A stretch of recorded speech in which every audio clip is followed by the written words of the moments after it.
ارے آج سارے کہاں ہیں بھائی؟ نہ حاشر نظر آ رہا ہے، نہ شائنہ اور نہ ہی شاہدہ بھابھی۔ صوبیہ نے ڈائننگ ٹیبل پر لگی کرسیوں کو دیکھتے ہوئے حیرت سے پوچھا تو ایک لمحے کو تو ظہیر کا دل کیا کہ اٹھ کر چلا جائے، لیکن پھر اسلم صاحب کی گھوری پر لب بھینچے اپنا ناشتہ کرنے لگا۔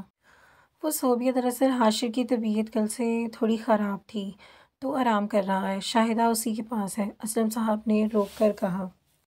ہائے ہائے، موسم بھی تو کتنا خراب ہے نا۔ چلو خیر، ابھی اوپر جاؤں گی ذرا حشر کی طبیعت پوچھنے، اور بھابھی جان کو بھی دیکھ لوں گی ایک نظر، کل ان کے بھی تو سر میں درد ہو رہا تھا۔ افسوس سے کہتی ہوئی وہ زیان کو دیکھنے لگی جو انہیں بیزاری سے دیکھ رہا تھا۔ اور شائنہ کہاں ہے بھابھی؟ اس نے سلمیٰ بیگم کو دیکھتے ہوئے پوچھا۔ سو رہی ہے، مارے بندے اسے جواب دیتی وہ کرسی کھینچ کر بیٹھ گئیں۔ پتہ تھا ویسے بھابھی جان، لڑکیوں کے یہ طور طریقے نہیں ہونے چاہیے، کل کو پرائے گھر بھی جانا ہے، وہاں بھی کیا ایسے ہی ہر وقت سوئی رہے گی؟ اس کے تعصب سے کہنے پر انہیں آگ ہی لگ گئی۔ اپنی فکر کرو تم صوبیہ، شائنہ کا صرف باپ مرا ہے، ماں ابھی اس کی زندہ ہے۔ اپنی بیٹی کا اچھا برا میں خوب جانتی ہوں، تمہیں اس کی فکر کرنے کی ضرورت نہیں، سمجھی؟ وہ آنکھیں دکھاتی اسے بولیں تو وہ پہلو بدل کر رہ گئیں۔ امی مجھے آپ سے بات کرنی ہے، فریحہ بیگم سنک میں برتن رکھ رہی تھی جب اس نے پیچھے سے آ کر بولا۔ دیکھو نازنین، اگر تمہیں نکاح نہیں کرنا تو خود جا کر اپنے باپ سے کہہ دو۔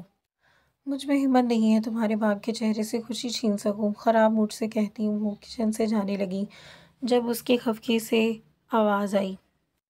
آپ سے کس نے کہا کہ میں انکار کرنے والی ہوں؟ میں تو ہاں بولنے والی تھی۔ کیا تم سچ کہہ رہی ہو؟ تمہیں کوئی اعتراض نہیں ہے؟ تیزی سے اس کی طرف آتی وہ بے یقینی سے بولی تو اس کے لبوں پر اداسی بھری مسکراہٹ ریگنے لگی۔ میرا آپ کے اور بابا کے علاوہ اور کون ہے؟ آپ دونوں کی خوشی کے لیے میں تو اپنی جان بھی دے سکتی ہوں، یہ تو پھر ایک شادی ہے، اس نے زبردستی مسکرا کر کہا تو انہوں نے محبت سے اس کا ماتھا چوم لیا۔ ارے کیا صرف اپنی ماں سے ہی پیار لوگی؟ اپنی پھوپھو ساس کے بھی گلے لگ جاؤ۔ صوبیہ نے کچن میں داخل ہوتے مسکرا کر کہا تو جھنپ گئیں، جبکہ فریحہ بیگم کی ہنسی نکل آئی۔